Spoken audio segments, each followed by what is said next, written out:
All right, let's see if it works now.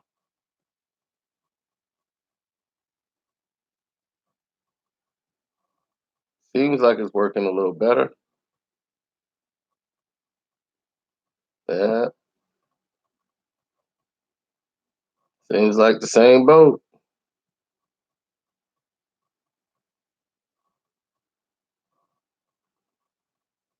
Jericho's back.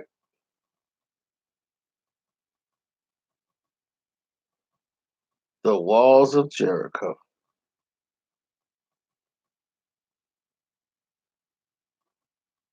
Well, these are unbelievable wrestling stories, and it's unbelievable that we have no notification going out for this video. But that will not deter us from doing what we need to do. Uh, we're just gonna push and soldier through it. Um, where should we begin? I say let's begin with the two anchors of wrestling.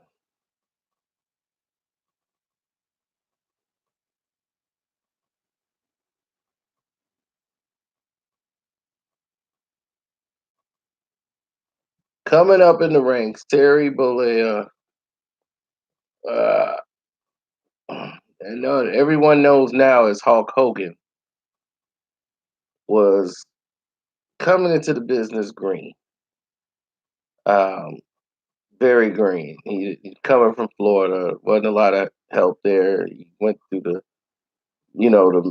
the southern mid, the Memphis area to really get some knowledge on how to work the game and how to run it.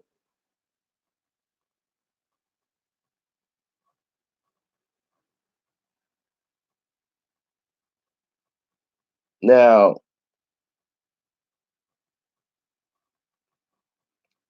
as time went by,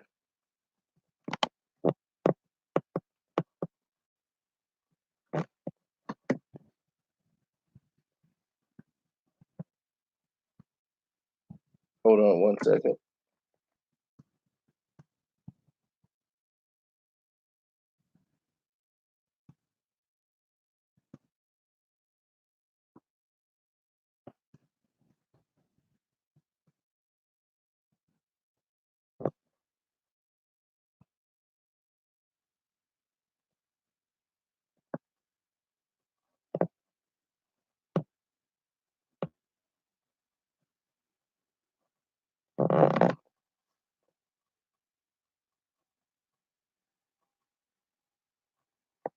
Now,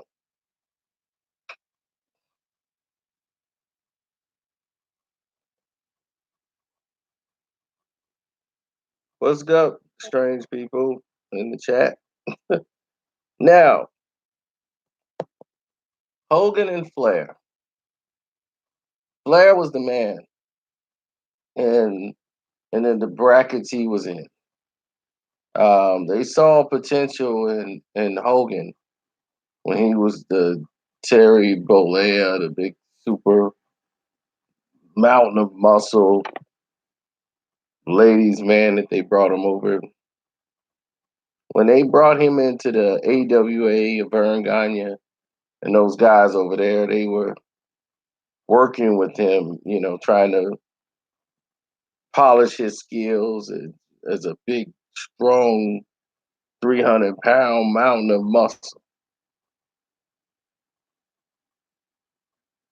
So that's what he was promoted as. He was the sideshow freak of wrestling.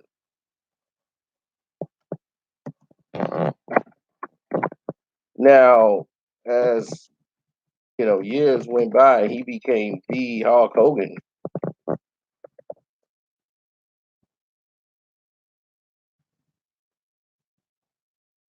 Things changed for him. Things changed for Ric Flair. Flair was already the man. The Texas area, everybody knew them through the whole Mid South, Mid Atlantic. Ric Flair being world champion was it. Well, Hogan was like the main event show champion.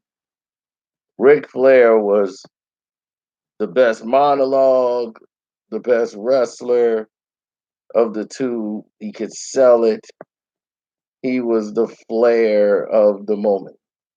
He could sell it. He bled it. He was wrestling. He was what it was really about. Now, when you start thinking about the old days and how things were and the Ganyas when they brought them in, I never forget they had Terry Taylor and his family,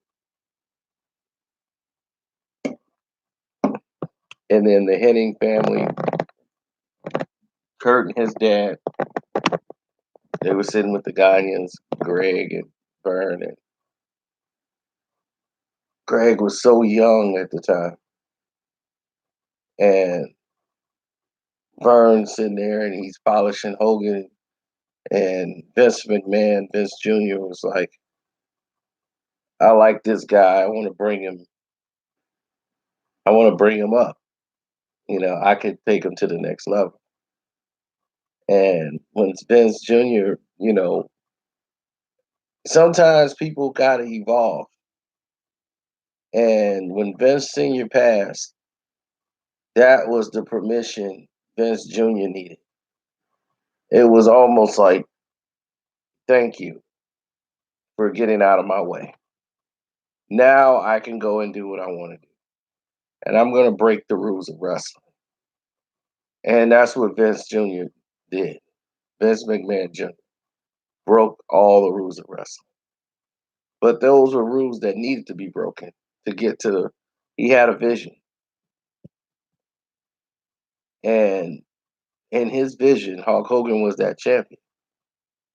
And what he was going to do was record these events and put them out on television. And people were like, wait a minute, you're breaking the rules. You're recording these events and putting them on television like you were breaking some type of barrier, like pre recorded events. Wrestling is supposed to be live, not pre recorded events. Vince had that idea. Hey,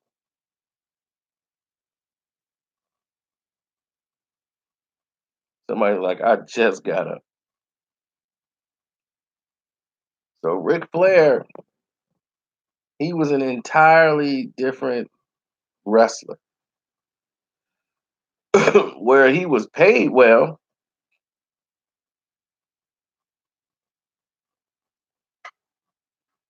And he stayed the champion. Ric Flair was paid very well, very handsome compared to all the other wrestlers. He was it. But his problem is him and Ole kept bumping heads because Ole Anderson and the Four Horsemen, they were the cornerstones of the wrestling family. All of them were just twisted. But Ole was the booker. Ole was like the guy who was in charge at the time before Dusty ended up becoming part booker and everything else. So this the Good Old Boys Network. So when you with the Good Old Boys Network, things are gonna go basically in your favor. But they were small time. But they were who the true wrestling fans wanted to watch because they had better storylines and the matches were like more real. You felt the tension more in those fights. Where on WWE, which is WWF at the time, you felt it was more like a movie you were watching.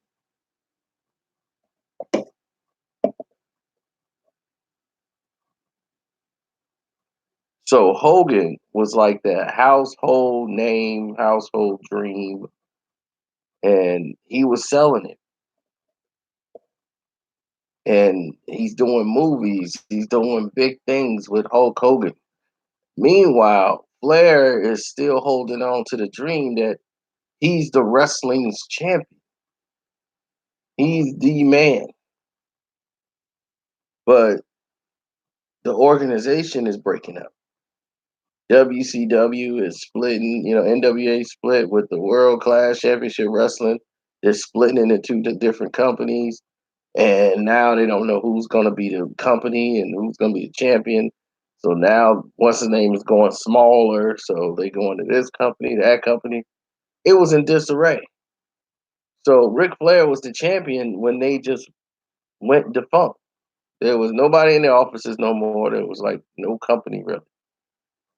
So it was like, what was Ric Flair still the champion of?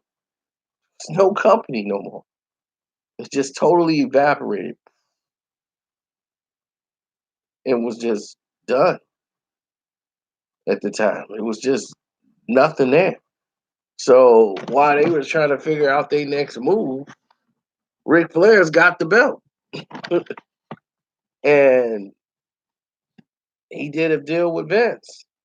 Vince tried to bring Ric Flair to WWE before and bring Ric Flair up. But they would never let Ric Flair go because they knew the program would just die without Flair. So they would pay Flair money so he and give him let him be Booker and everything else so he wouldn't leave and go to Vince. And they was like, yeah, you go to Vince. Vince is just gonna bring you over there so that Hogan could beat you and ruin you. So they wanted to keep Rick in fear of going over to WWE.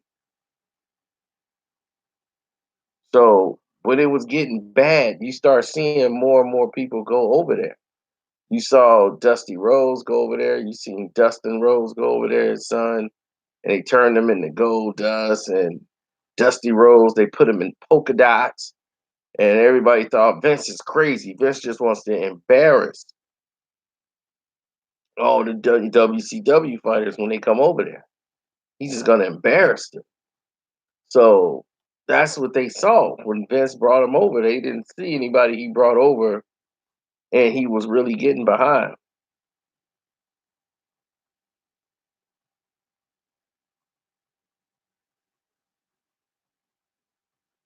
So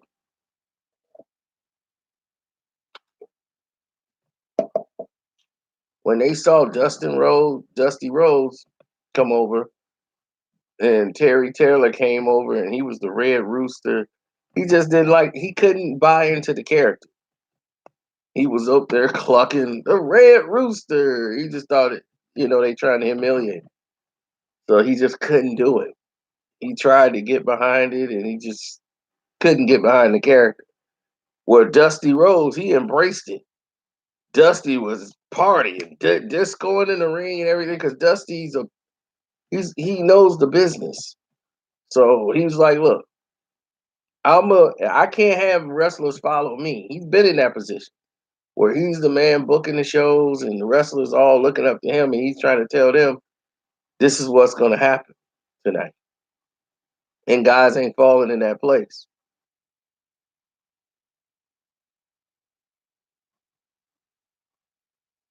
So there's a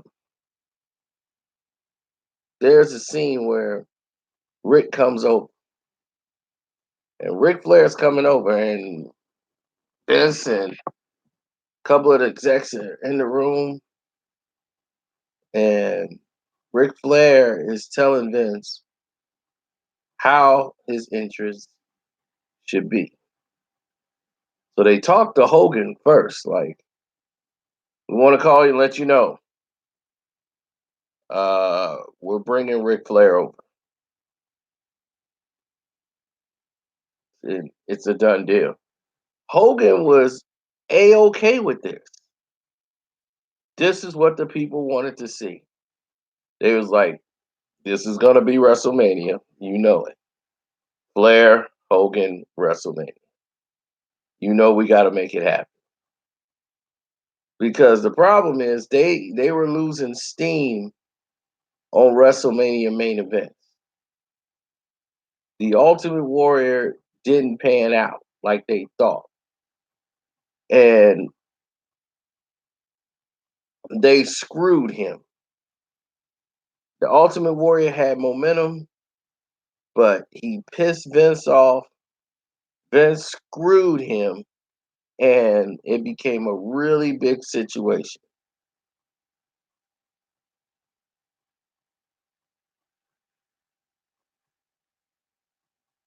Dude, I did a song about Hulk Hogan's racism.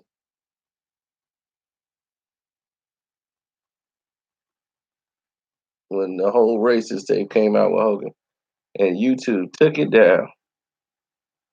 I am a real American, doing what's right, fight for the whites.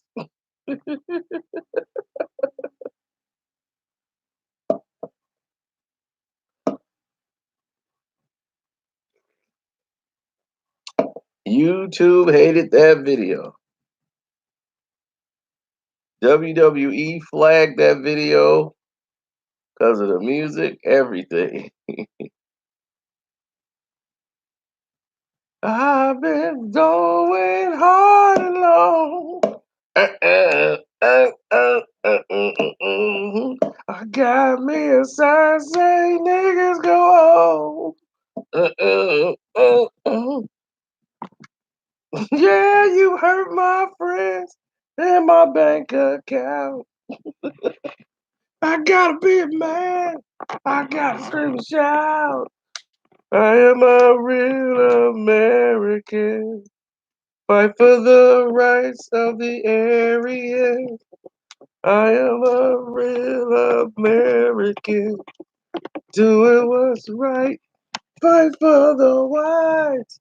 So yeah, they took that video and flagged that video to hell. They flagged that video to hell. I thought it was the funniest thing I had probably ever done. And they flagged that video down to the ground.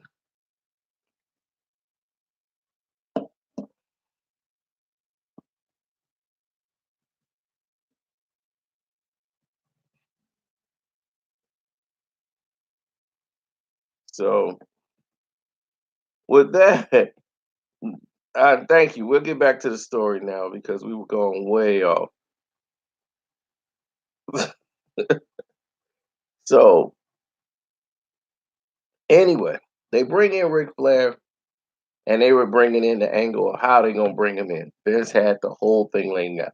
Everybody who normally comes over from another organization or whatever, no, most of them link up with Bobby Heenan. Bobby Heenan was the manager to bring him out. They were like, Bobby's gonna be your manager. Heenan's gonna be the guy to bring in the Ric Flair. Like, there's nobody better to bring into this game than Bobby. Bobby Heenan bringing you in is gonna be great. So they said, look, you're gonna be the champion. They got it written in the script. You're gonna get the world title. There's no way we cannot have you as the world champion over here, and you're gonna hold the WWF title. It was in Rick's script. If he was to come over, he was gonna have to hold the title at some point. That was already worked out.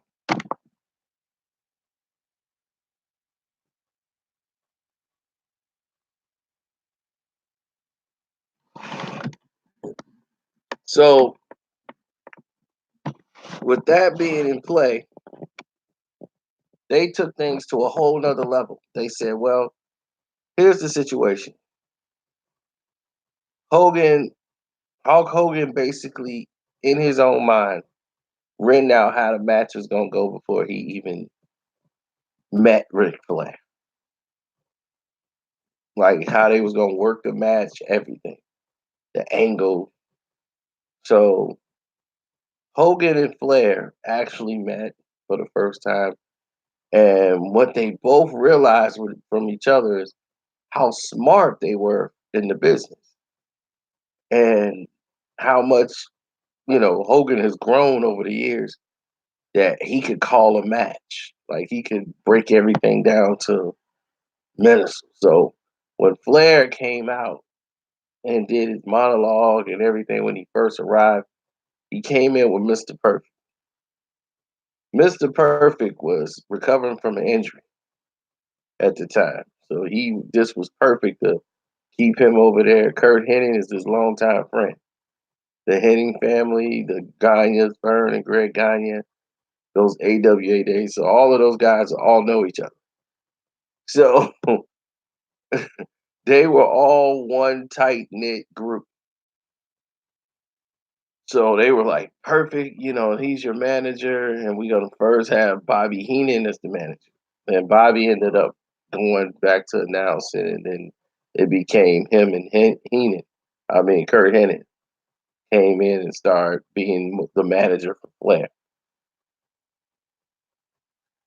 Now, Vince had the storylines, and Flair would work with Vince on what he thought, and add his niche to it, but no one could monologue like Flair. Flair had the best monologue.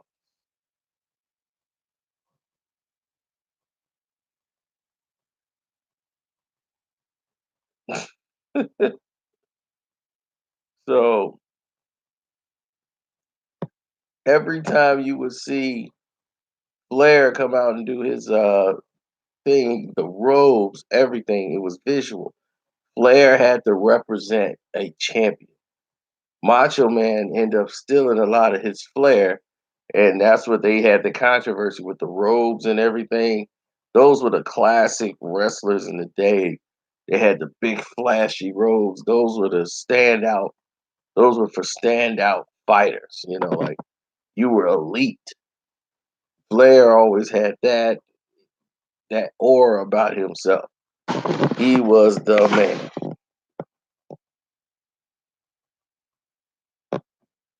So Flair's in the WWE, everything. I mean WWF, whatever, and things are going good.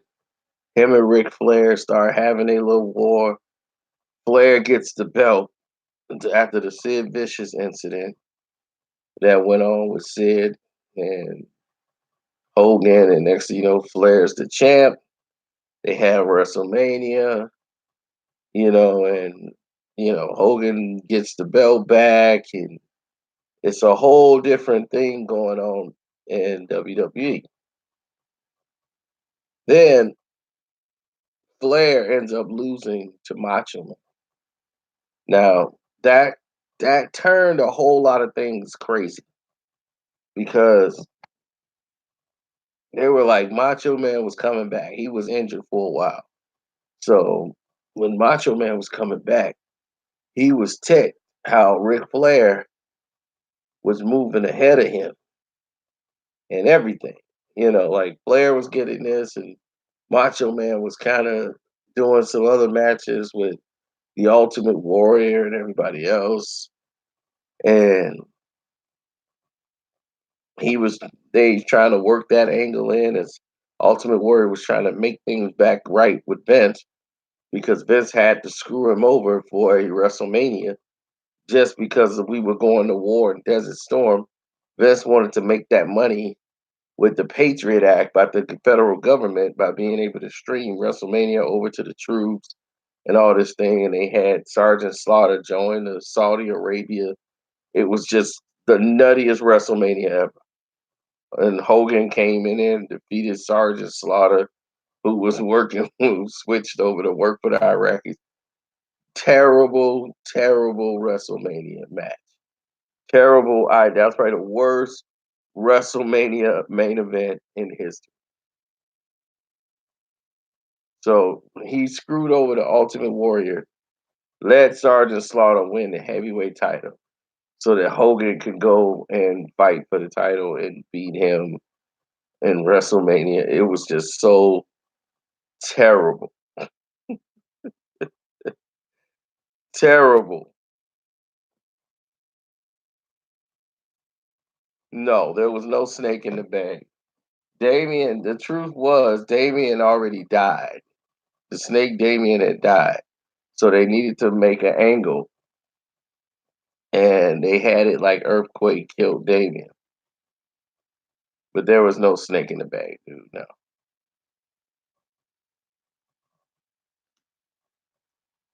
Now Damien died. That's when he had Damien, the new snake, come out because Damien died.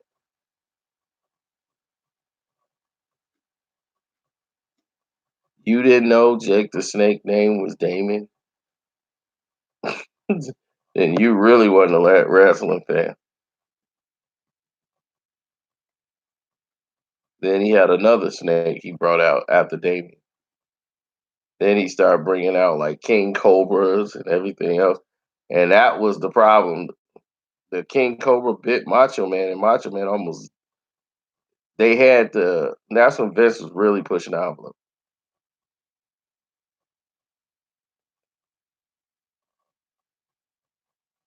He brought out a King Cobra. And what happened is they had the Cobra devenomized. They went and had the Cobra devenomized, and they were going to let the Cobra bite Macho Man for real.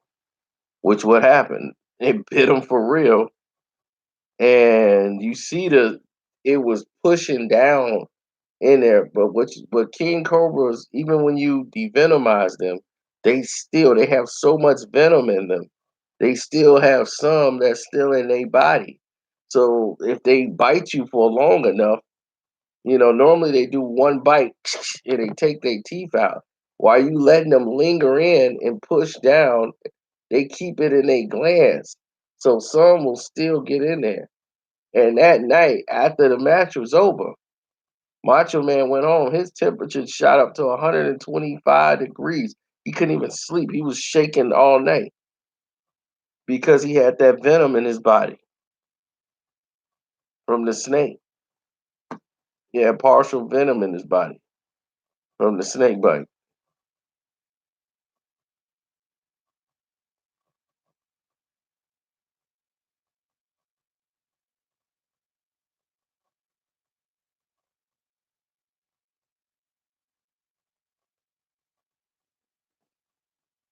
Yeah, his temperature was like, no, it shot up to like 125, dude. He was damn near dead.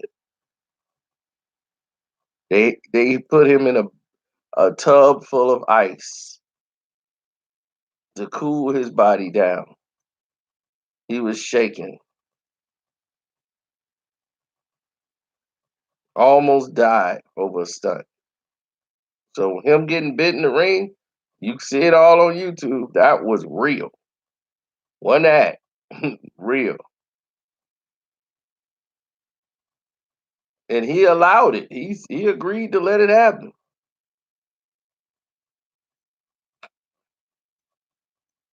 Now back to Hogan and Flair, because these are the two anchors, right? So now you got the two anchors in wrestling fighting each other. Now after that first match in WrestleMania, every other match they have now is you seen it already. So Macho Man, and he's getting ready to fight Flair. You know, whatever they had. Macho Man, he was upset. Flair was the champ.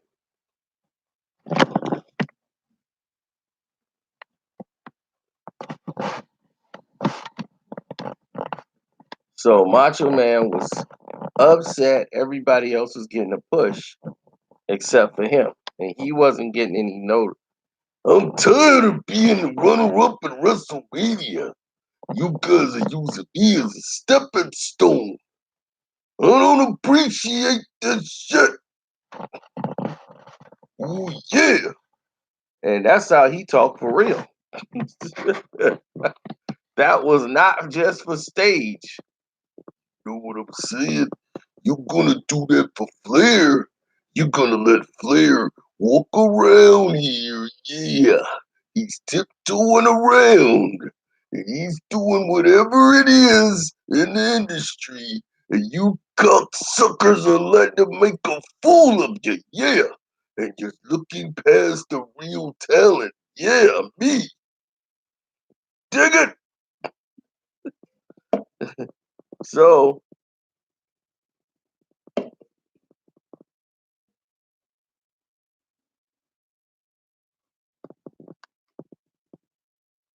When that started, all of the drama started between him and doing this whole thing. So they talked to Rick about throwing a match for Savage. Randy saying he's like Vince is like, Rick, I need to talk to you in the office. Yeah. Look,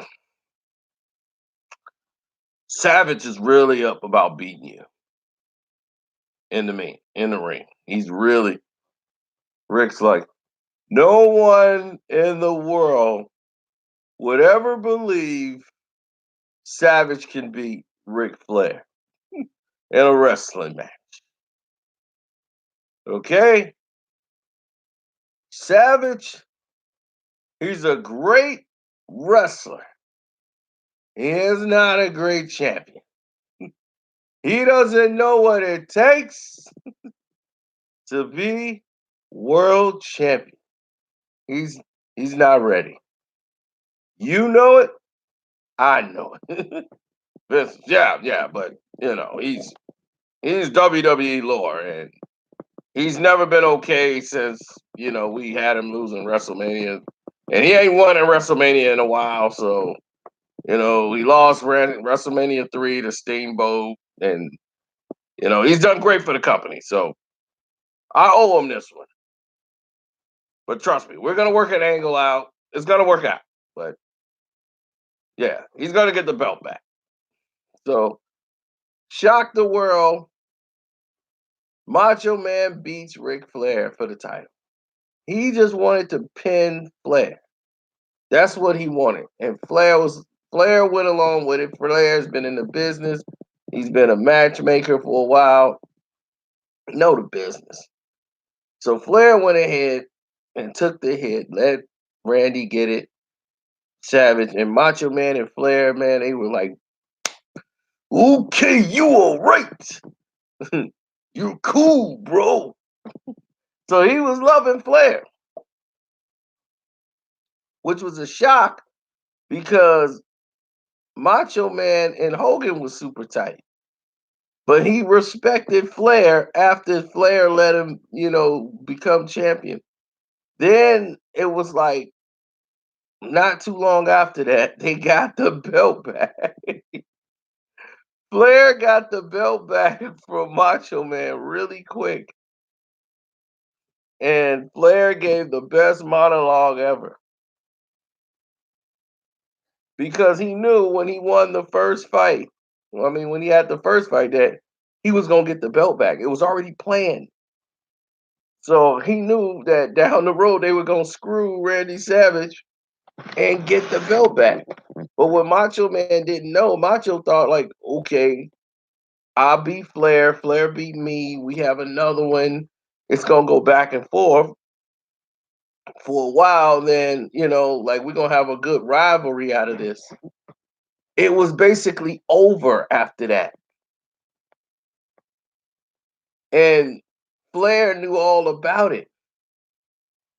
Flair was tell him, and they played the angle with the Elizabeth and all the women and what he knew and what Flair didn't know and all of these different things, and they played that angle to the T perfectly. But Vince was screwing over Macho Man. And the truth of it, Macho was still hurt. Macho Man had a bad knee injury, back injury from all the jumping off the ropes, landing, doing all the high axe things that made him Macho Man. Made him one of the greatest wrestlers ever. So Flair wins the belt and gives the most epic, and you could hear it. He comes out and does his own monologue. Like no one, like for the wrestlers, they mostly write them a script or they'll let them come up with something and they'll say, we'll write you something and just get it down and they go over the script and run it over through their head and spit it out. Flair went out and did it right off the top of his dome. And he sold it better than anybody could sell anything. And when he had the belt again, all the people who was mad, all the fans that Ric Flair got it. Oh, they said he couldn't do it again. I know what y'all said. He's got it back again for a second time. Hold on. I'm not through gloating. You guys thought that we were through? You were wrong. Oh, it was great. It was great. Great monologue.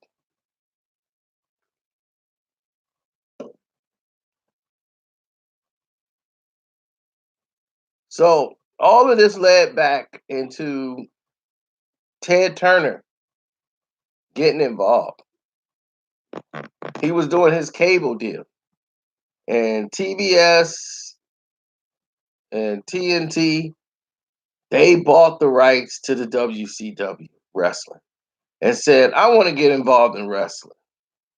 Now, Ted Turner's a billionaire, right? With Vince. This threatens Vince to its core because now the WCW has equal money as him. And now Ted is going to compete with Vince in wrestling. Ooh, wee. Vince is scared. Vince McMahon, for the first time in his life, is scared because everything else he normally wins. This the only thing he was like, wait a minute.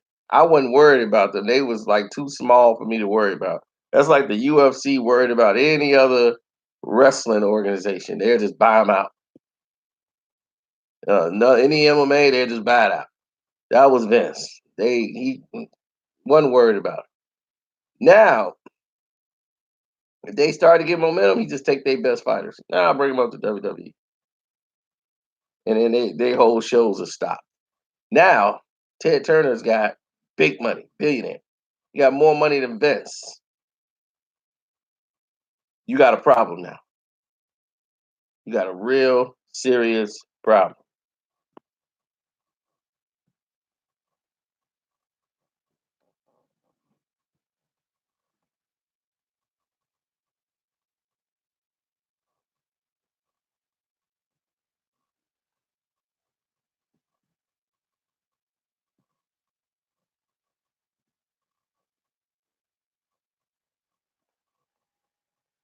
So now, and now I just have to hide that guy.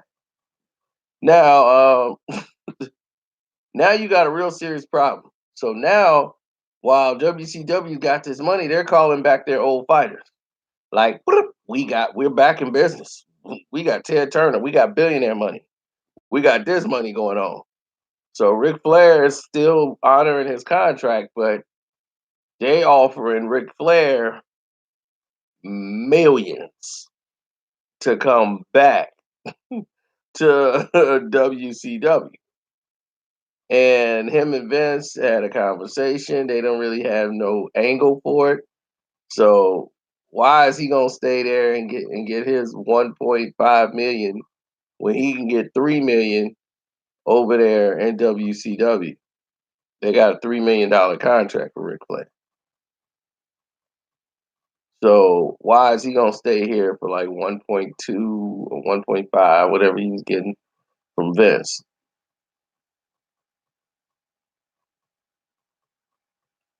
He's out the door.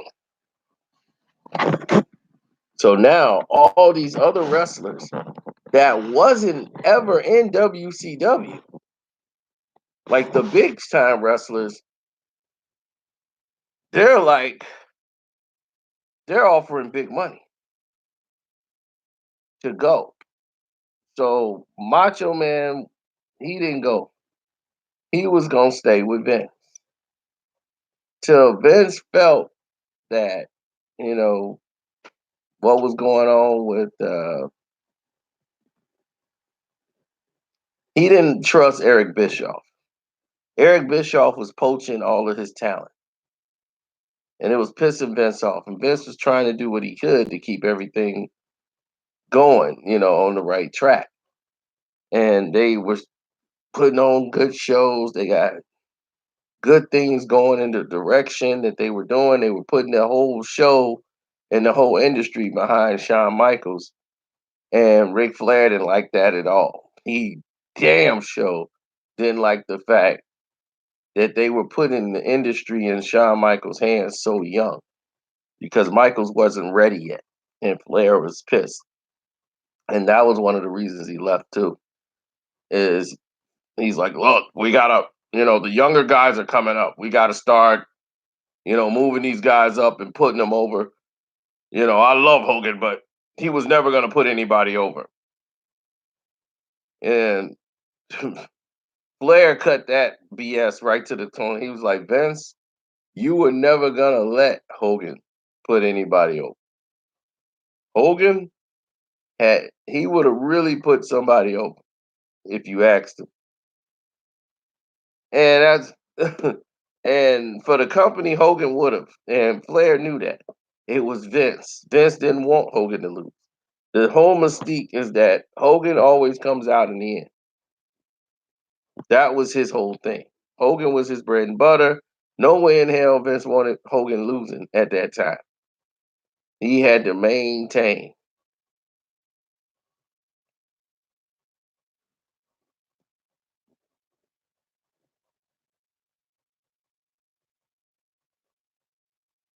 Now y'all remember that stink when Hogan lost the belt for the first time and the $1 Million Man got it and they ended up having a battle royal to see who was gonna be the champion and all of this stuff. And Macho Man, they had a tournament for WrestleMania, and that's when Macho Man won the belt in WrestleMania 4.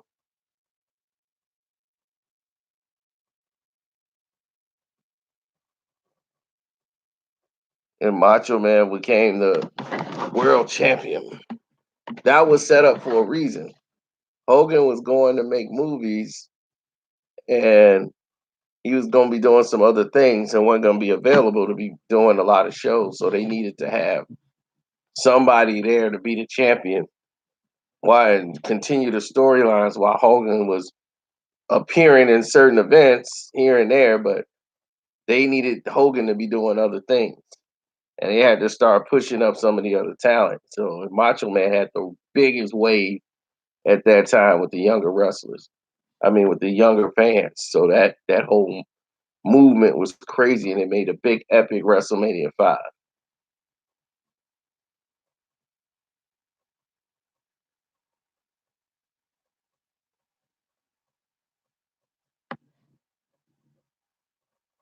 Yeah, Papa Pump was something else, man. He's one of the craziest wrestlers ever. Hands down, craziest wrestler probably ever. Just nuts. As far as his delusion of grandeur, everything. Yeah, so Ric Flair bailed. Hogan was the last one. They offered Hulk Hogan $5 million. $5 million. Hogan was out the door. They were like $5 million and you out the door. He was like, bet. 5 million, Hogan was gone. So Hogan had 5 million, and he got another five, then he got another 5 million. Hogan was raking in the money. Big money. So Hogan's getting fat checks, Flair's getting fat checks. They're bringing all the wrestlers over. And all of these guys are getting fat, big fat money. And Macho Man was the last guy to leave. He felt Vince disrespecting him because Vince thought that he was going to leave like everybody else. So Vince was just using him and putting his face out there and just totally disrespected Macho Man while he was out there. And just Macho said that was the thing that made him leave. He was going to actually stay with Vince until Vince just disrespected him one time when he was the announcer out there and was just misusing it.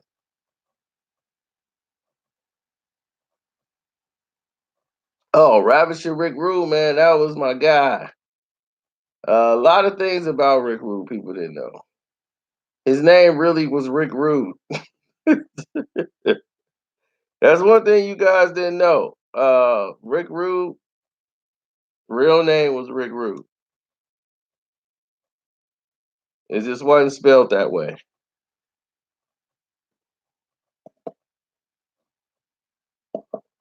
So anything but about Rude though, man, he was great talent coming up, but he was one of the strongest guys ever. He took he took the biggest, strongest wrestler, man, and was crushing the Ultimate Warrior. They did the test of strength. Man, he broke Ultimate Warrior hand down, broke him to his knees doing the strong man. Had the strongest grip anybody could ever imagine. Come to find out, he was an arm wrestling champion.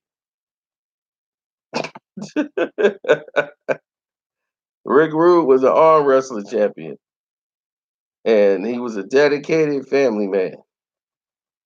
As much as he came out, they tried to play the angle of making him the gigolo. He was one guy that Vince got that he got him from WCW because he was screwed. He didn't like how he was screwed over, and he went to the WWF. And when he went over there, man, Vince was like, "We're gonna make you like the Chippendale wrestler." And he used to have airbrush picture. Whoever he was in beef with, he would have the airbrush picture of their wife on his pants. It was at a time where wrestling was crazy.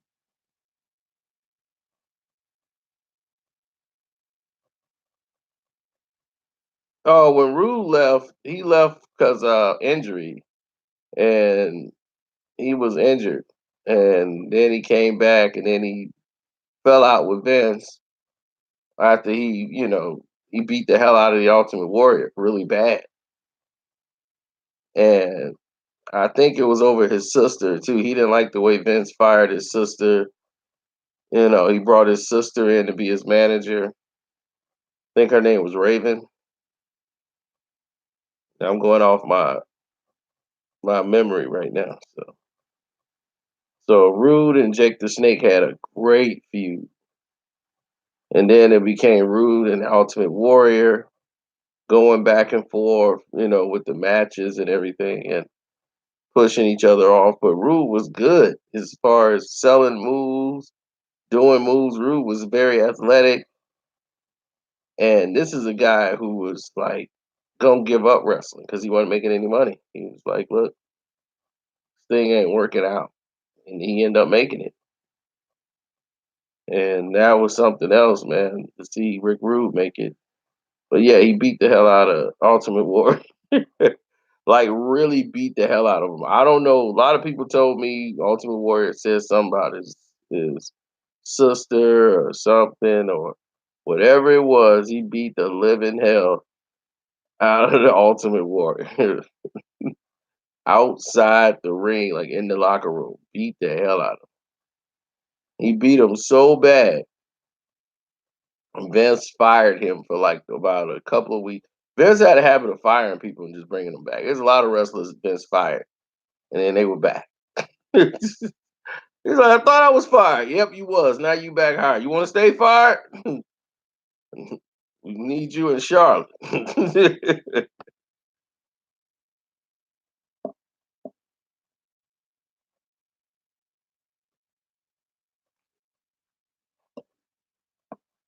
Yeah, man, it's a lot of craziness. So when Hogan got the money over in WCW, and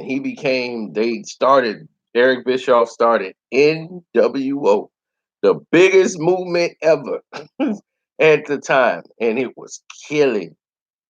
And the NWO hit, it was killing WWE. That's what really set it off. They had all this talent that they got from WWE, and they didn't know what to do with it. So when they started the New World Order, and New World Order was supposed to be all the WWE fighters, I mean, all the WWF fighters, they were all supposed to be NWO. And they were the new world order, and they were going to be taking out the WCW wrestlers. But the gimmick was so great with NWO, not everybody had joined right away. Like Macho Man and all those guys were still fighting against Hogan, and they were fighting against it. And then they was like, pretty soon they all was gonna be on one side. And it was gonna be all WWE fighters versus the WCW fighters, and that's how it was drawn up. But people loved so many people from WCW that were cool with them wanted to be down. They wanted a piece of this NWO thing, and Big Bischoff was like, "We got to roll with this." And see, here was the problem: Eric Bischoff and Hogan are like this. They business partners. So wherever Eric Bischoff was going, Hogan soon was going to follow because that was his guy. And now that he's running wrestling, Hogan's running wrestling. So Hogan was in charge mostly than Flair was. Flair was there, and his whole input and everything else was diminishing. It was all about Hogan. They changed his whole image, and they had to talk to him like, "Look," Eric Bischoff's like, "Look, this Hogan thing, Hulk Hogan thing, that's WWE, that's the past. Now you're gonna be Hollywood Hogan." Because the thing was, Hulk Hogan was gonna be owned by WWE, and they fighting with them properties to bring over Hulk Hogan, and that's why they would just call him Hogan, and or just say Hulk or whatever. But they had to change that, and pretty soon that's when the Hollywood Hogan started, and Hollywood Hogan was great, and he pulled that off to perfection. But it went to his head also. Like Hogan was really like, "I'm the man, I'm running wrestling now." He was organizing some of the matches, how the falls would go, the monologues. He would come out with the NWO.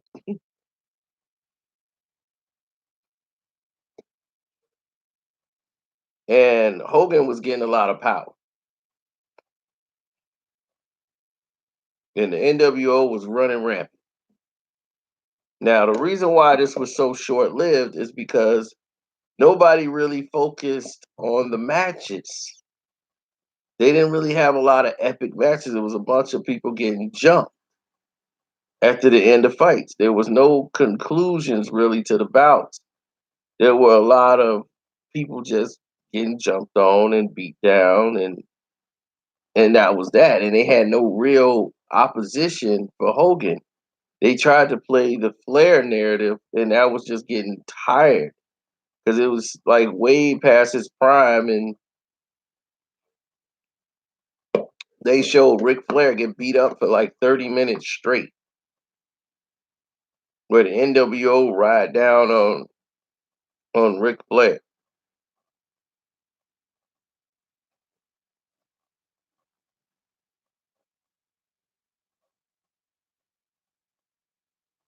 I mean, seriously, they beat Ric Flair for like 30 minutes outside with the helicopters flying over.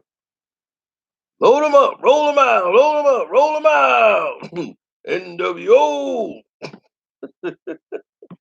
So they were spray painting people in the ring, and Hogan was getting all into it. And they had brought Roddy Piper, somebody they never thought was going to come over to WCW. But they offered a big check, and Roddy couldn't say no. And Roddy Piper refused to join NWO. So he just wouldn't do it. He would have to be the guy to fight it. He's Roddy Piper. He can't be NWO. It's not going to fit him. So he right away decides to be the one to fight against it.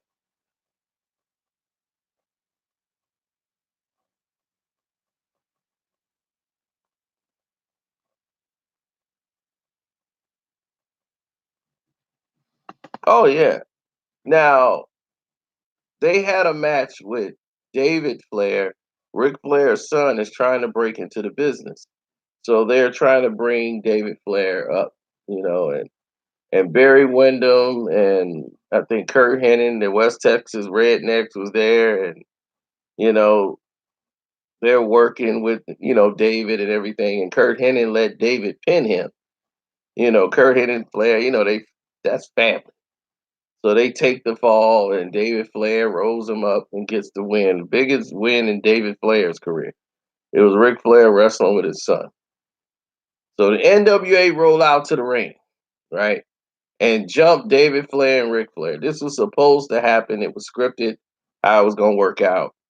So Hogan went and he designed everything out, and Hulk Hogan tells David Flair, like, "Look, I'm only going to hit you a couple of times. I'm going to take the belt off.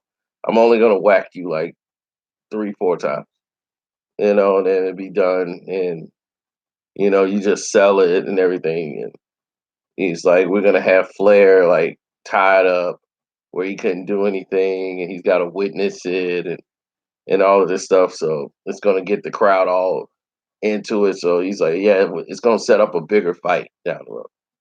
So after this happened,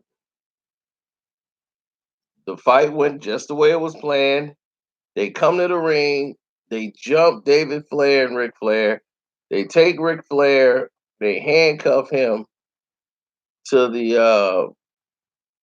rope, to the rope. So he's handcuffed.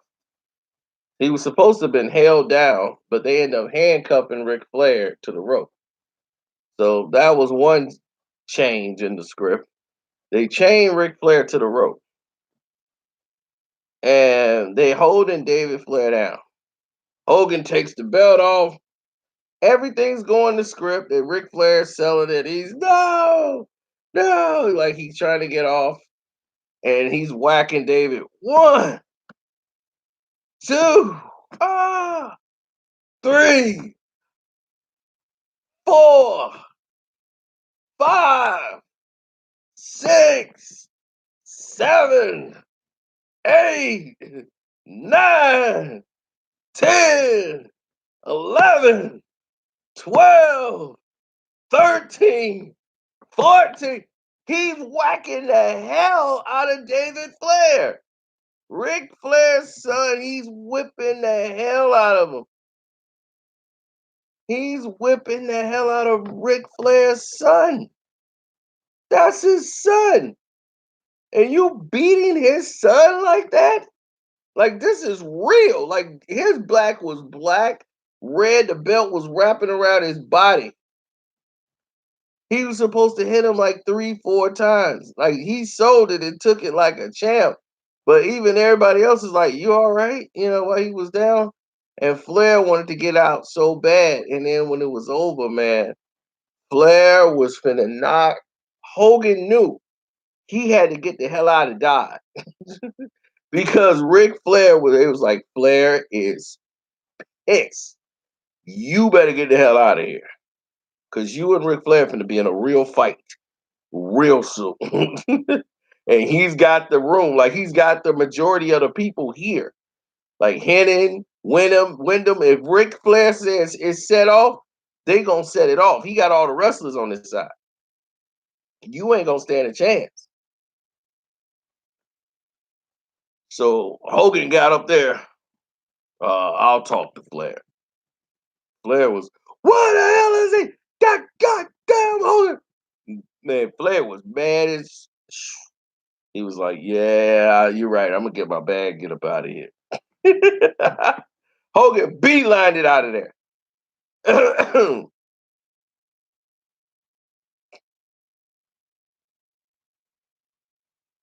To this day, Ric Flair and Hulk Hogan don't speak because of that. Why was he extra with it? That's Hogan. Hogan wanted to punish Ric Flair's son. That's just that's the sickness of Hogan. He gets caught into the character and now he was like the big man on campus again.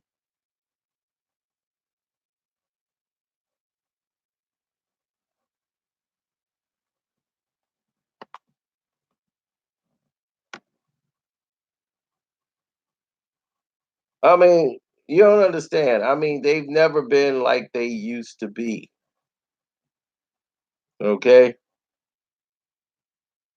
but Hogan apologized. He apologized today. It took many years.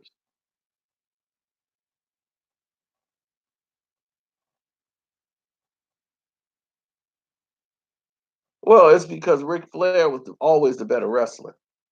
The better wrestler meaning that Flair would always sell it or pull another guy over. Like Ric Flair let Ricky the Dragon Steamboat become the heavyweight champion. Ricky the Dragon Steamboat did a lot to push a lot of guys over. Jake the Snake Roberts wouldn't have been anything if it wasn't for Ricky the Dragon Steamboat.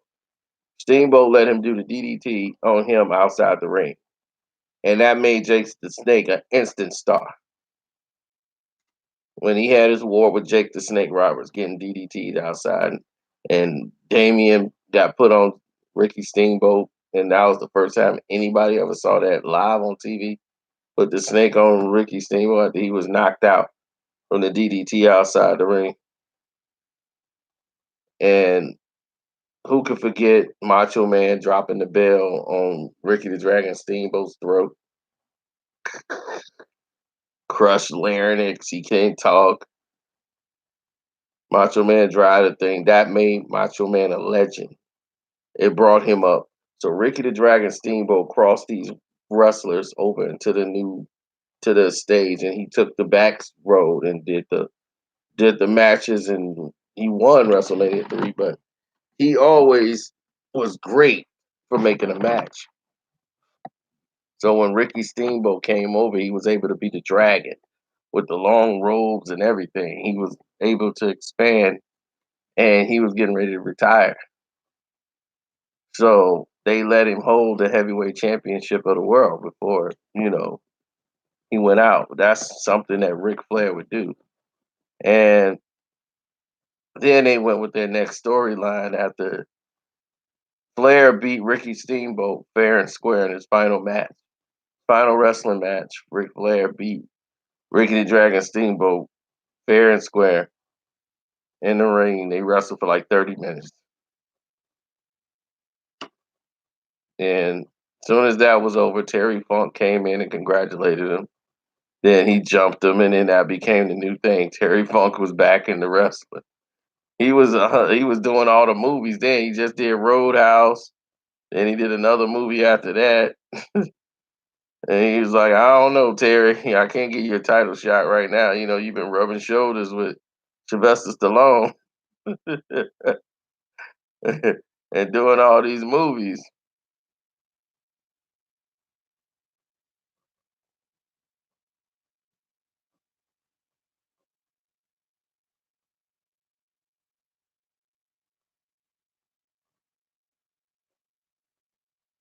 Yep. So there's a lot going on during these times, man.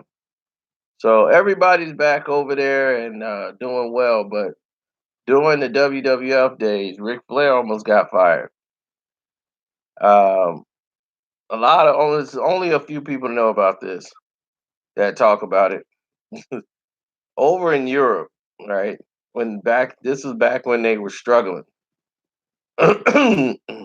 Before this was like right before everybody ended up leaving anyway. Kurt Hennig was fired. Mr. Perfect, he got fired. And that pissed Ric Flair off and a lot of other people. But Kurt Hennig got fired, Razor Ramon got fired, all at the same time. They were overseas in Europe because that's where the money was. When WWE was struggling here, they were big still overseas. So they did a lot of overseas tours and did shows over there because they were getting killed by WCW at the time. And the shows and the venues were very small.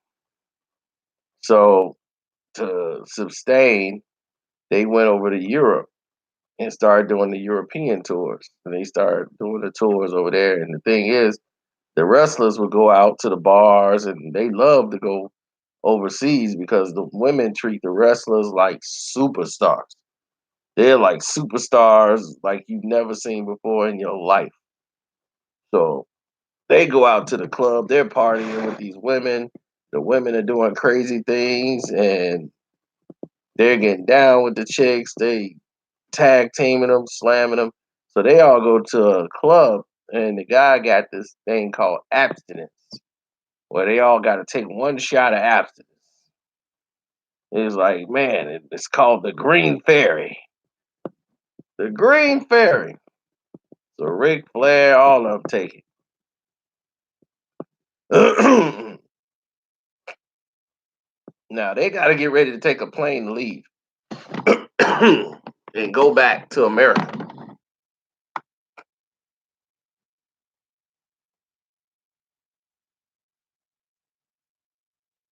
So they party it up, right? Right before they got to get on the plane to go back. So they party, they say, hey man, it's been a stone groove. Thank you for everything. And next thing you know, they all on the plane going back to America. Now they had just took the shot of the Green Ferry. They had been partying all night. Bad idea to get on the plane and go back. Bad idea for Vince. Vince is not on this plane. His wife is on the plane. Linda McMahon is on the plane. A couple of executives from WWE is on the plane. It was known as the plane ride from hell. It got crazy on that plane. Ric Flair got sued by he put on his robe. He in the middle of this thing, he puts on his robe and Gold Dust is out there and he's partying and he doing shots and arm wrestling and Sid Vicious and a couple other guys are wrestling each other in the aisles, and somebody got knocked into the emergency door fighting on the plane. Ric Flair stripped down butt naked and put on his robe and started walking down the aisle and butt naked, nothing but a robe. Woo! Grabbed the doggone flight attendants and all that, and baby, the world champion. And he's over there gone, man. And these guys up there, Dustin Rose is singing about his ex-girlfriend. He gets on the microphone. Yeah! Starts singing about his ex-girlfriend on the walkie-talkie, on the CV. It was crazy. Kurt Hennig starts wrestling people and putting them in moves and flipping them on the plane. Suplex the one of the guys, Razor Ramon, on the plane.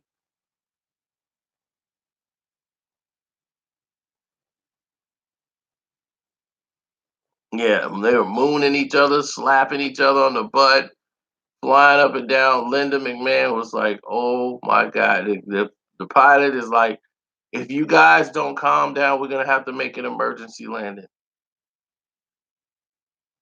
Scott Hall was doing shot after shots, coke after coke, and he was like, I can't go to jail, bro. Can't go to jail, bro." Yo, let's chill. I'm gonna be in the back. So he went in the bathroom, took another hit. He came out. Ric Flair jumps on him. Hi, he's still butt naked. Hey, ladies, we're gonna go to Space Mountain. Woo, we're in space. Going to the Mawai Club. So the stewardess is like, no, we're not going there. So they sued Ric Flair after this was over. Vince McMahon, if he was not the champion at the time, this would have been a more major problem for the network.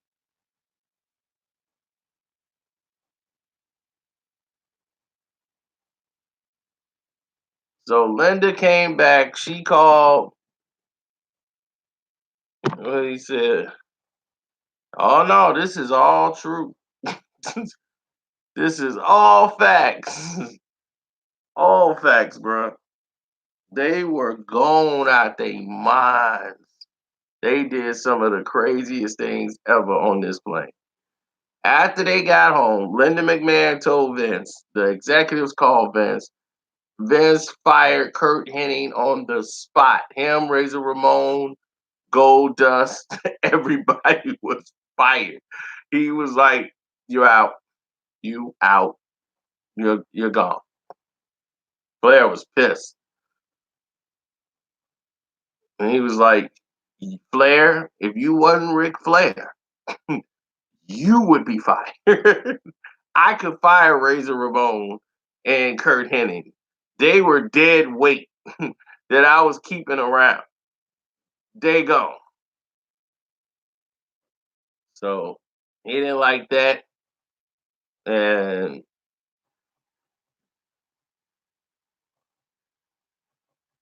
completely pushed to the side.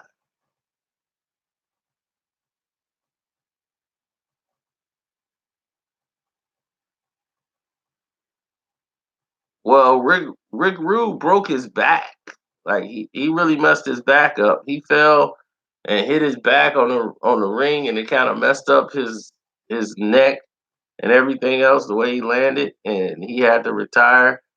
But he was insured by the Lords of London. He got a insurance on his body through the Lords of London. So his payment, he was paid handsomely. So when he came back, they called him the insurance policy. uh, Vince brought him back as the insurance policy. So he was there that night when the brawl and the Montreal screw job happened, and he was in the back room. And people didn't realize Rick Rude was very quiet, very private, and he always wore his wedding ring on his finger. His fingers was always taped up because it had his wedding ring on there. He never took his wedding ring off. He was a family man, 100%. And him and Vince were in a big fight. They were in a big, massive fight over the because he was friends with Jim the Anvil Neidhart. Like they were brothers. Like so, he knew the whole Hart family. They were all tight, and he wasn't from Canada. So when they came in, I'll be knowing this stuff, dude. I grew up on wrestling just like I did boxing. My uncle took me to everything. So I this is knowledge.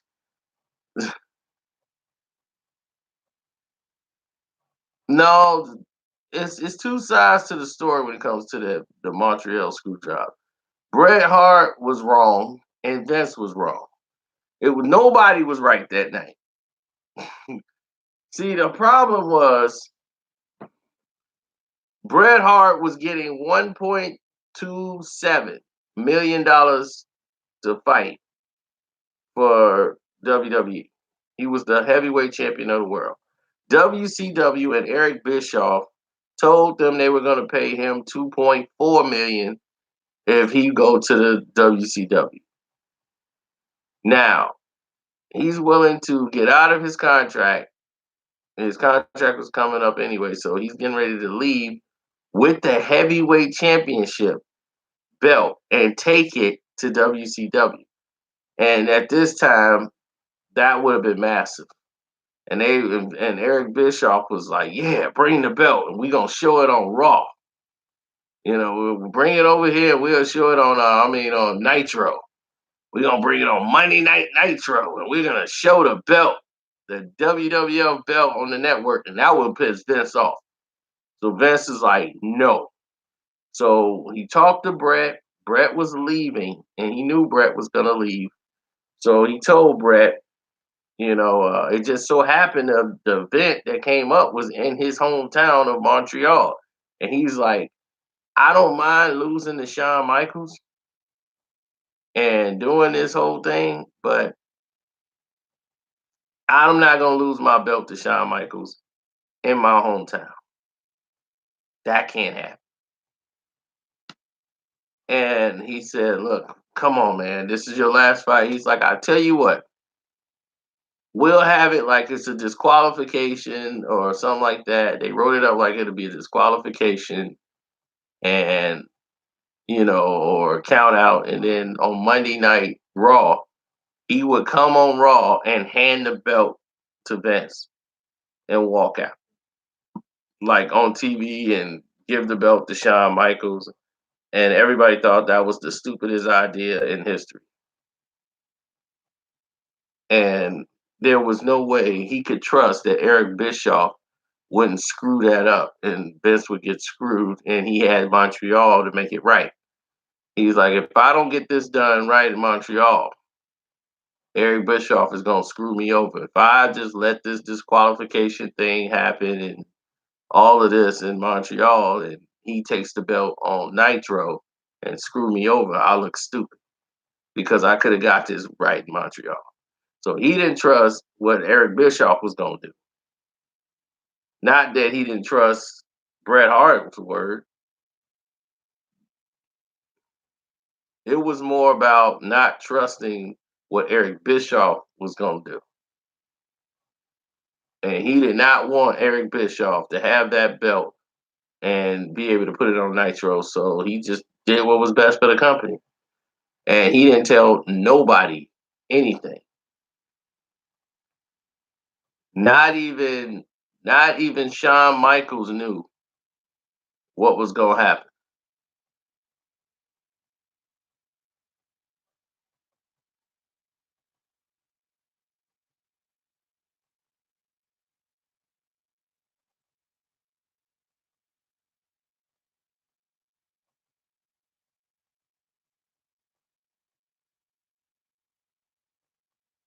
Shawn didn't know anything. Shawn Michaels didn't know. So when they went through the progression, the thing was he's supposed to put him in the move. Brett was gonna get to the rope, grab the rope and everything. Somebody was gonna end up being either a double count out or somebody was gonna come in and interfere, but it was more likely gonna be a double count out. Now you had another situation where,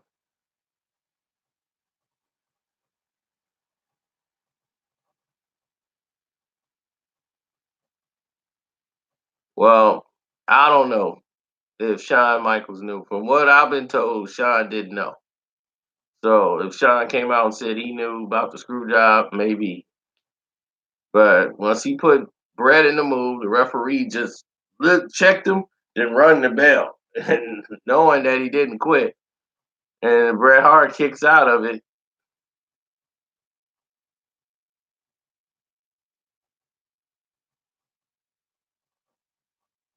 and he screwed Bret Hart over in his hometown. And Bret Hart, the way he handled it was very unprofessional. They go in the back room. He spit on Vince first. Vince is like, "I said you quit," and he spit on Vince and everything. And they went in the back, and him and Vince had words. And he wasn't the only one. Rick Rude was right there in the back row giving it to Vince, right with him. You don't do that to a wrestler. You don't do that. This is a professional thing. You don't do that. And then, oh man, Rick Rude was outlandishly going off on Vince. Right there with him. He was like, Bret Hart, like, man, all right, yeah, exactly what he said. That day. So Vince is doing that, and he was like, we had a deal, Vince, and you screwed me. And he already was leaving. Rick Rude was like, I'm not really on a contract anyway. I'm going with you. I'm leaving. I'm going with you, Brett. And Rick Rude that day left. Rick told him, I'm not under contract really. I was under a special contract. Well, I really had no deal, so I could walk away at any time. Bye. I'm not staying here. I'm going with you. And he went back to WCW just like that.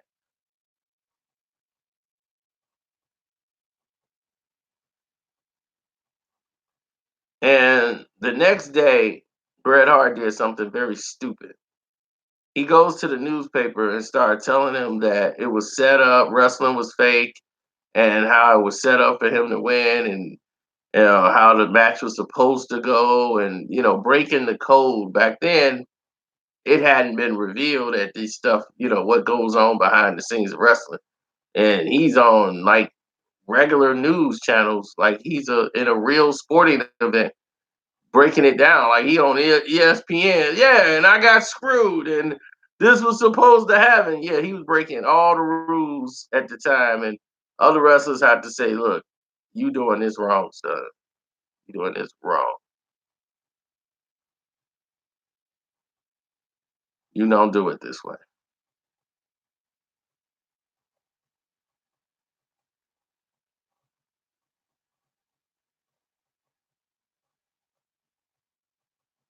Bret Hart was a huge crybaby. Yeah, he was.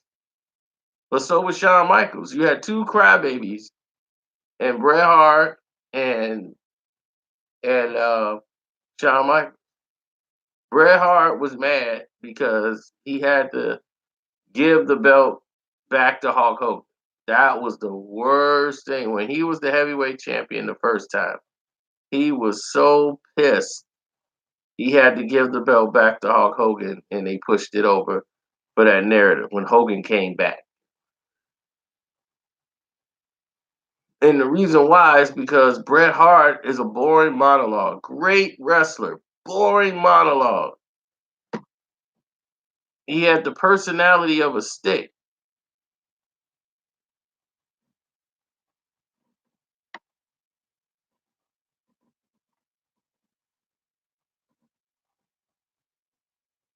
And people just didn't gravitate to him being world champion. It just didn't sell over. In Canada, it was great, but everywhere else, it's like they gonna watch Bret Hart no matter what. In Canada, he don't gotta have a belt, but he just wasn't selling it enough. So Yokozuna being the heavyweight champion was bigger. So they had him going in there, and Yokozuna, beat him for the belt and all that stuff. Then Bret Hart went in there and sent Hulk Hogan in there to challenge him. Bret was like, "You go get it, go get him." And I never forget it, that WrestleMania. It was like, who the champion? Hulk Hogan, man. I'm like, how is Hulk Hogan the champ? He wasn't even wrestling for the belt that night. Hulk Hogan the champ, man. My boy was upset. Carcino is the name on the Cash App if you want to donate to the page. Dude, it's like 80 million wrestling stories, dude. I could tell you a whole lot.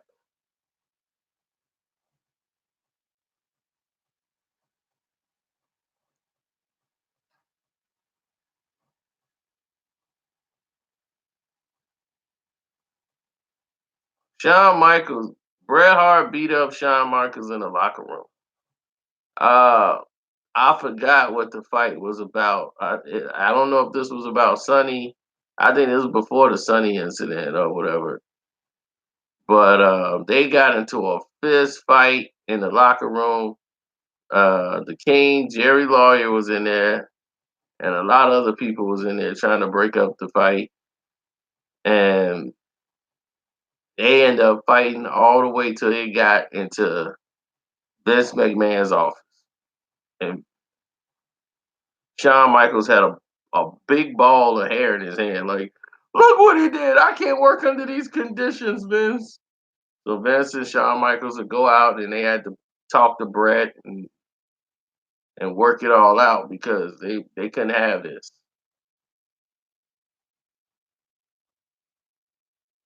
What's up? I see you.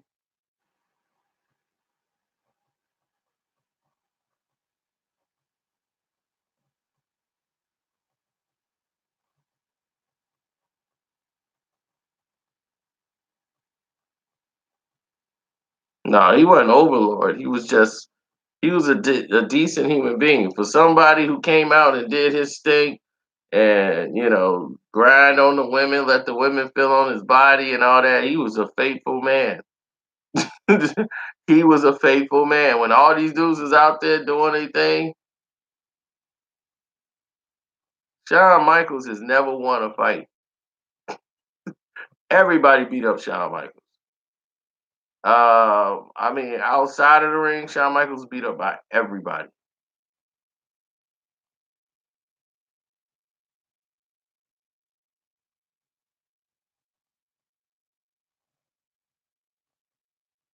He lost to civilians. He lost to everybody. But in his defense, he was normally too drunk or too gone off drugs to fight. And the problem was Shawn Michaels was so messed up at the time, but he was putting on great matches.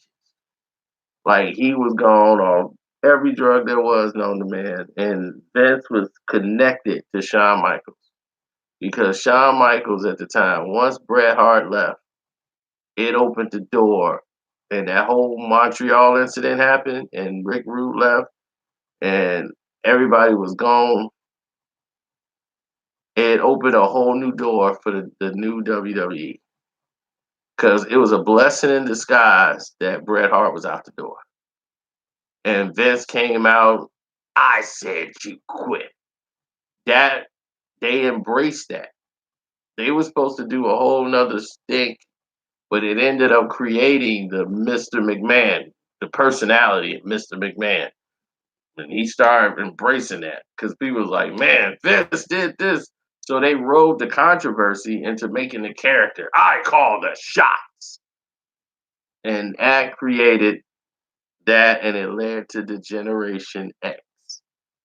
So when all of these things came, you would have never gotten these things if it wasn't for the Montreal screw job.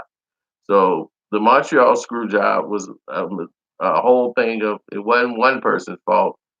It was a combination of both people doing things wrong. But something great came out of it. Thanks, Mr. Beasley. I don't know where my phone is right now. Oh, here it is.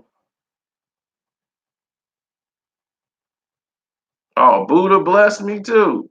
Buddha bless you. Buddha must be rich.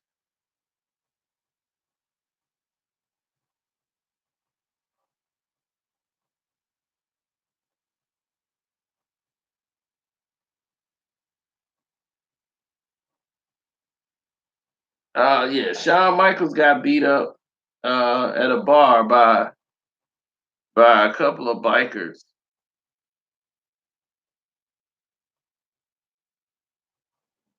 Shawn Michaels is talking to one of the guy's girls, got into it. The guy laid him out flat, knocked Shawn out. Shawn was too drunk to do anything about it.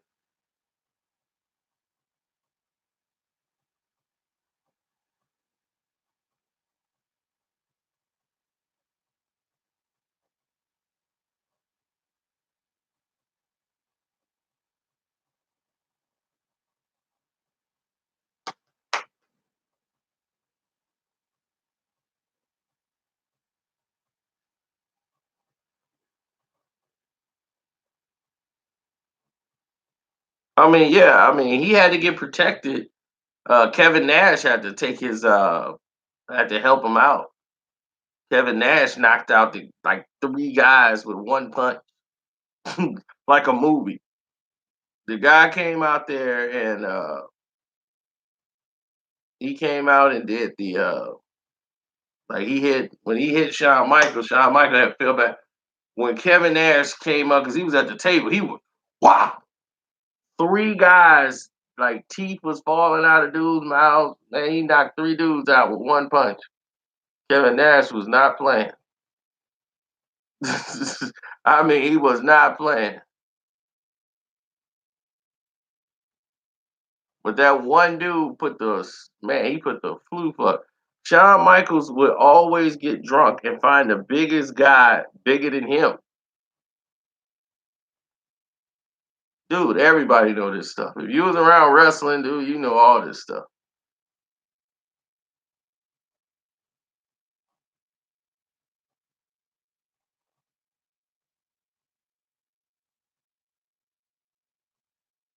No, Mark Henry slapped him one time. They had a they had a match where I think he was in the ring with Mark Henry or something. I don't know what happened, but I think he didn't do a move well. This when Mark Henry got suspended. Everybody was like, man, what happened to Mark Henry? Can't touch Shawn Michaels, especially if you black. So Mark Henry ended up smacking the dog doodle out of him. And something he did in the ring. Some people said he pushed him. I heard he smacked the dog's mess out of him. And it was like, man, he smacked him. He spun around in a circle. People forgot, like, he's like the world's strongest man for real.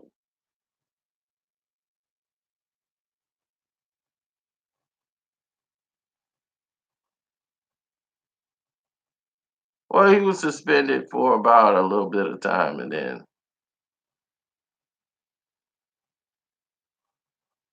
Conan didn't really beat Hoovy Two up. Hoovy Two was beat up by people on the like other wrestlers was beating up on Hoovy. They just didn't like each other, and he should have beat him up, but it was X Pac that really had the beef with him. He calls X Pac because remember that Alicia Webb chick? Yeah, she used to date Alicia Webb. Who was that she used to date? Ken Shamrock. And then they had her as Ken Shamrock's sister. Ken Shamrock's sister. And I was like, that's not his sister, that was his girlfriend. And Vince, she ended up leaving because Vince wanted her to do this incest thing. Like, yeah, it's gonna be like an incest. This is back when it was really raunchy on WWE. They had a thing with Val Venus, and he had a fake porno with her and all this stuff. Like, yeah, your girl was with me, and then he kept fighting with Shamrock. And during that time, and at that time, when Shamrock and Val Venus went at it, and then they were like, okay, that's over. Now the new thing is gonna be he's so obsessed with you, he wants to sleep with his sister. And I'm like, and she's like, incest? Vince, yeah. And they were like, she wasn't into that. She didn't want to promote that, even though they were dating. So Vince was trying to do an incest thing, and yeah, that was just terrible, terrible, terrible angle. Thank God she said no. That saved Vince. Vince was out of his mind for trying to go. He was pushing the envelope way too far. So anyway, down the road, her and X Pac end up, hooking up, and X Pac had lived a crazy life. He was sexually abused as a kid, so he was all messed up. He used to be the 1, 2, 3 kid. Yeah, he was sexually abused growing up. Uh, so that's why he did a lot of drugs, drink. He was wild, and he would always want to have sex with somebody and like let his buddies look. Like, watch me. We all got to be in the room together. Look at me have sex. He was always into that. So when he did that porno, I already knew he was all for that because he did that 24 hours a day. His buddy Razor Ramon, Scott Hall. No, X Pac still alive. He was just in the ring. DX just went into the Hall of Fame. He was right there.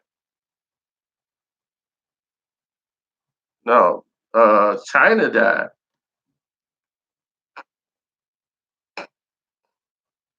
So anyway, he was dating and in a relationship with Alicia Snow. Now they down in the Mexican Wrestling Federation, and Juventud Guerrero, he just he's just think he's bigger than what he really is, and he's really arrogant. So he went down to the Mexican Federation and the Mexican wrestling circuit, and a Mexican wrestler beat the living hell out of him because he was down there talking crap. Because he's like, y'all can't even speak English. I'm bilingual and I can do this and that. I'm Hoobie too. I used to be on WCW, and he got fired everywhere he went because he kept injuring people. He kept breaking the rules, injuring people, doing stupid stuff. Yeah, once he didn't used to be on steroids, and he did, and then he went crazy. And him and Jericho used to wrestle all the time and have some good matches. And then he was like, "Man, I don't need this.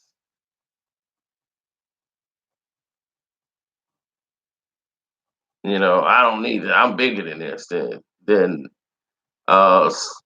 Big Papa Pump kicked the living shit out of him, and I mean bad.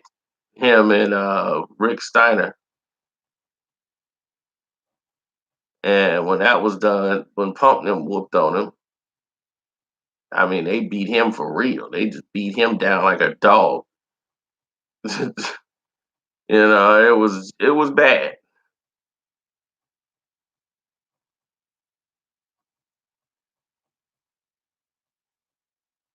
So yeah, but Scott Steiner was something else, man. I mean, he's another one, just like who couldn't be two Hoovies. So while they was down there, Conan was in Mexico too, calling fights and making fights for people. And him and Hoovitu had some words they didn't like each other. So X Pac had a situation where Alicia Webb, she was to date another. She had a kid with another guy, and that guy was trying to get custody of the kid.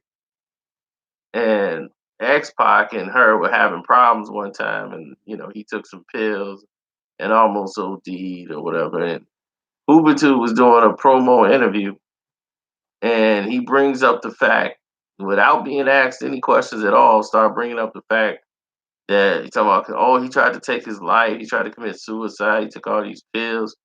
So the guy heard that interview and used that to go tell the DCFS, like, look, my child is around this guy who's trying to commit suicide. My son ain't safe over there. I need custody of the son. So he ended up getting custody of the son from Alicia Webb. Of course, she's upset. X Pac is upset because now it's all on him as the reason that she lost her kid. And Hoovitude is the idiot that went on television and said all this stuff for no reason. Nobody even asked him. So now X Pac want to kick the living crap out of him. So X Pac come in there, he's looking for him. He's like, "Where he at? Where he at? Is he here yet?" He's like, "Yeah, he's there. He went over here." So X Pac's gonna beat the living hell out of him for doing that. And it caused a lot of problems for him. So he's like, "Oh, this is stuff here. This is bag." He's like, "Yeah, it's his bag." So he went ahead, went in the bathroom, grabbed some like doo doo out the toilet, and threw it in his Hoover Tooth bag, and he had doo doo in it.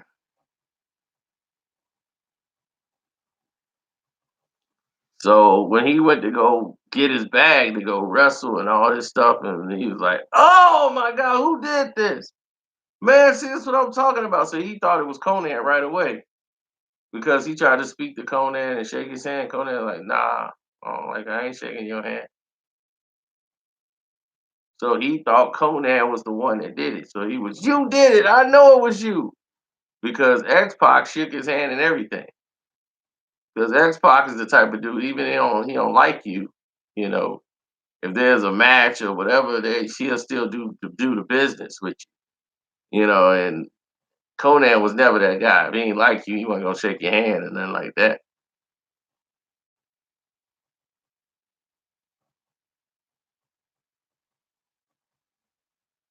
This is all facts. So he was mad about that for a minute. But that was he don't see the wrong in nothing he do. That's the problem with Hoopy, and that's the reason why he was down there in Mexico trying to survive. Well, he went ahead and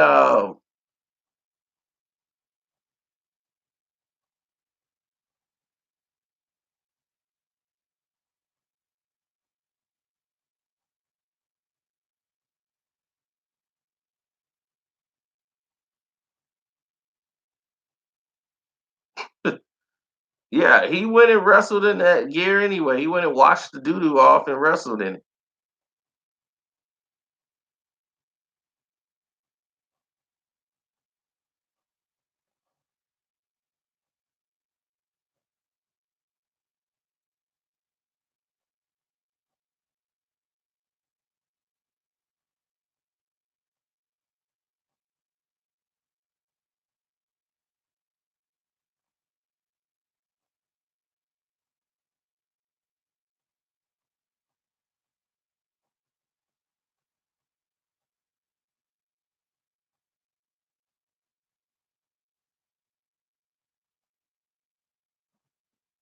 Oh yeah, man.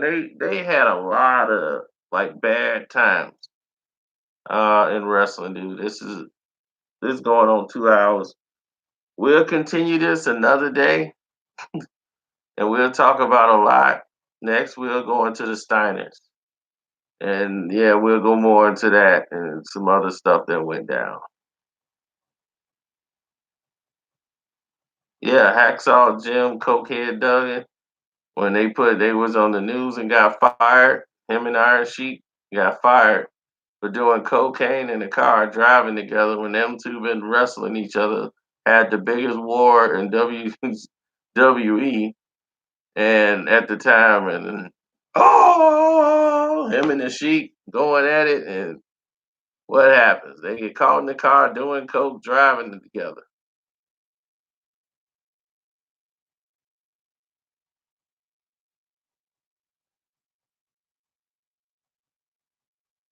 Vince had to fire them immediately.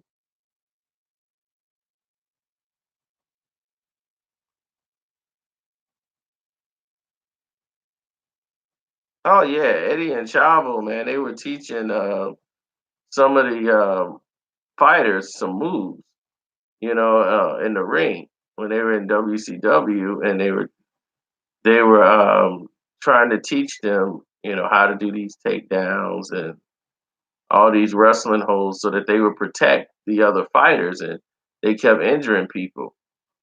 So when that was done, a lot of people, they went to another level as far as helping out and things of that nature. And Eddie was so gifted as a wrestler. Like he was better than a lot of people. And he learned from some of the best wrestlers in the game, coming up down in Mexico. He worked his way all the way up. The Guerreros came up grappling, knew every move known to man, but they could never get the push in WCW. And that's what really ticked me off is, when they came over to WWE after Vince Russo screwed them over and he had the LWO popping, and I was like, man, the LWO was popping. And then, he wanted to get rid of all the Mexican wrestlers and all that stuff and split them up. And Eric Guerrero was going to beat the hell out of Vince Russo, so that wasn't going to work. So Eddie, Vince Russo, like, this is America. All the all the Japanese fighters, Mexican fighters, I want them all fired. And yeah, as racist as that sound, they settled out of court with some of the Asian wrestlers because of it. And he came over to the WWE and created Latino Heat. And it was the biggest thing ever. Mamacita! Why? Ah, Abby! And that changed China's whole character. She got a whole people were buying into this story. They were so ticked off with Eddie. Like, why is she still with Eddie? Leave Eddie! It was classic theater. Eddie was cheating out every night. He had that smile, teeth all messed up. Eddie.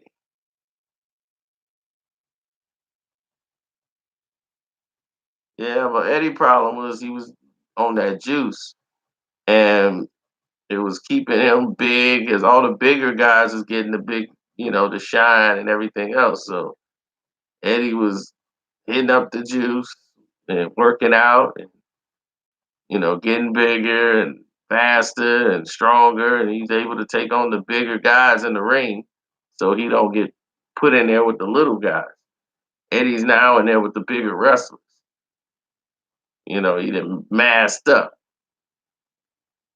So a lot of things went wrong. A lot of things went wrong. But we'll talk about all the rest of this later. Hope y'all enjoyed the video. Thank you guys for supporting the page. You can click the link in the description box, and definitely leave me a message. You want to hear some wrestling stories? Let me know. I know about him. I could talk about him.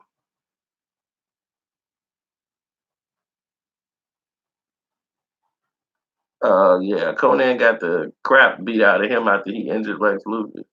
He injured Lex's bicep in a match. He wasn't careful as a wrestler, and what's his name? Him and Rick Steiner, they hated each other, and the Steiner brothers, they all hated each other.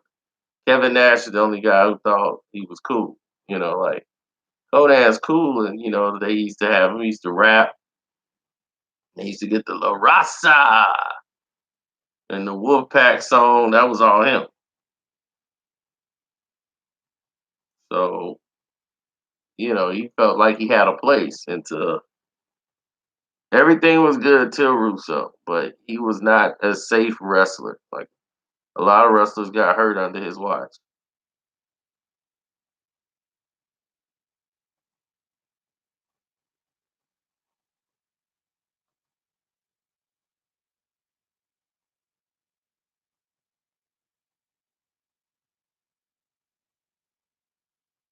Yeah. So we'll end it here. It's your boy Carcino, man. I'm out. It's your tired boy. I gave y'all the wrestling story. Now I'm going to bed. Don't forget, check the timeline, watch the other videos.